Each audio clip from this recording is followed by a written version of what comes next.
കോൺഗ്രസ് മതനിരപേക്ഷതയൊക്കെ പറയുമെങ്കിലും 4 വോട്ടിനു വേണ്ടി ഏത് വർഗീയതയുമായി കൂടിച്ചേരുന്നതിന് മടി കാണിച്ചിരുന്നില്ല.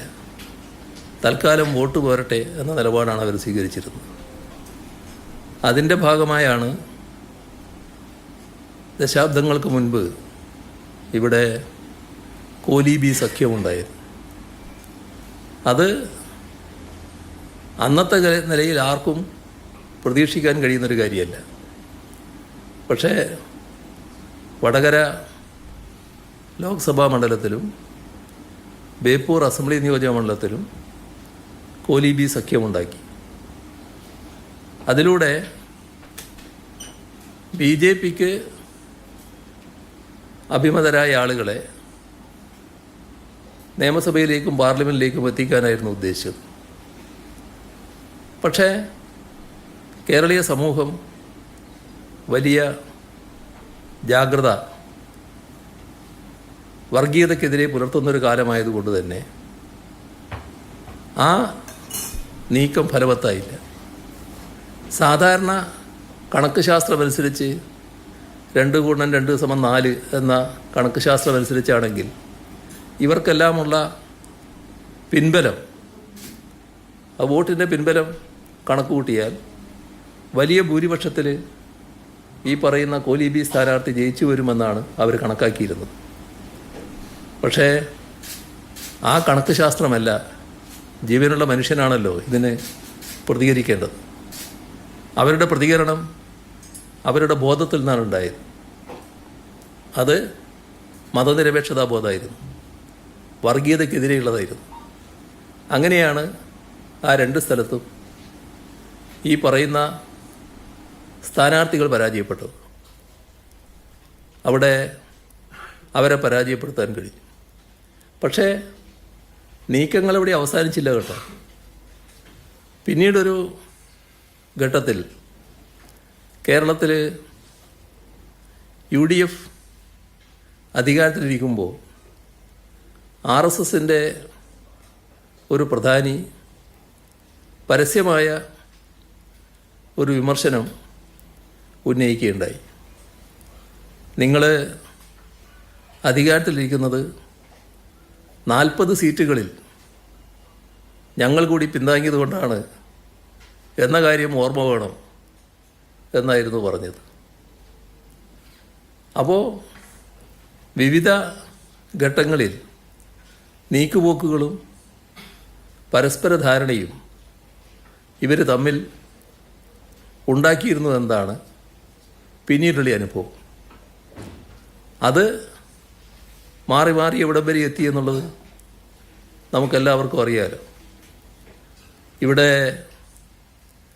തിരുവനന്തപുരത്ത് നേമത്ത് നിന്ന് ഒരു BJP അംഗം അസംബ്ലിയിലേക്ക് ജയിച്ചു വരുന്ന നിലയുണ്ടായി. അങ്ങനെ ജയിച്ചു വരുമ്പോൾ കണ്ട കാര്യം, സാധാരണഗതിയിൽ കോൺഗ്രസ്സിന് ലഭിക്കേണ്ട വോട്ടുകൾ ആ മണ്ഡലത്തിൽ ലഭിച്ചില്ല എന്നതാണ്. മത്സരിച്ച UDF സ്ഥാനാർത്ഥി തന്നെ പിന്നീടത് വ്യക്തമാക്കുന്ന നിലയുമുണ്ടായി. അദ്ദേഹം ജയിച്ചു വന്നപ്പോൾ BJP അക്കൗണ്ട് തുറന്നു എന്ന ആവേശത്തിലേക്ക് BJP മാറി. ഒരു സംശയവുമില്ലാതെ അതിന് സൗകര്യമുണ്ടാക്കിയത് കോൺഗ്രസ്സാണ് എന്നത് നാടിന് ബോധ്യമുള്ള കാര്യമാണ്. ഇപ്പോൾ നമ്മുടെ തൃശ്ശൂർ പാർലമെൻറ്റ് മണ്ഡലത്തിൽ 2024 തെരഞ്ഞെടുപ്പ് നടന്നപ്പോൾ BJP സ്ഥാനാർത്ഥി ജയിച്ചു വരുന്നു. സാധാരണ നിലക്കുള്ള കണക്കനുസരിച്ച് BJPയുടെ നേരത്തെയുള്ള വോട്ടിൽ വർധനവുണ്ടാകുന്നു. എന്നാൽ മത്സരിച്ച 2 മുന്നണികൾ, ഒന്ന് ഞങ്ങളും മറ്റൊന്ന് UDFും, UDFിൻ്റെ വോട്ടിൽ 86,000-ഓളം വോട്ടിൻ്റെ കുറവുണ്ടാകുന്നു. ഞങ്ങളവിടെ ജയിച്ചു വരുമെന്നായിരുന്നു ഞങ്ങൾ കണക്കൂട്ടിയത്. ജയിക്കാൻ ഞങ്ങൾക്കായില്ലെങ്കിലും 2019 കിട്ടിയതിനേക്കാളും കൂടുതൽ വോട്ട് നേടാൻ ഞങ്ങൾക്ക് സാധിക്കുന്നു. എന്നാൽ UDFന് 86,000 വോട്ടിൻ്റെ കുറവുണ്ടാകുന്നു. ആ വോട്ട് നേരെ BJPയിലേക്ക് പോകുന്നു. അപ്പോൾ BJP സ്ഥാനാർത്ഥിക്ക് ജയിച്ചു വരാനുള്ള സാഹചര്യം ഒരുക്കുന്നു. നിങ്ങൾ വിശദമായി കണക്കുകൾ പരിശോധിക്കുന്നവരാണല്ലോ.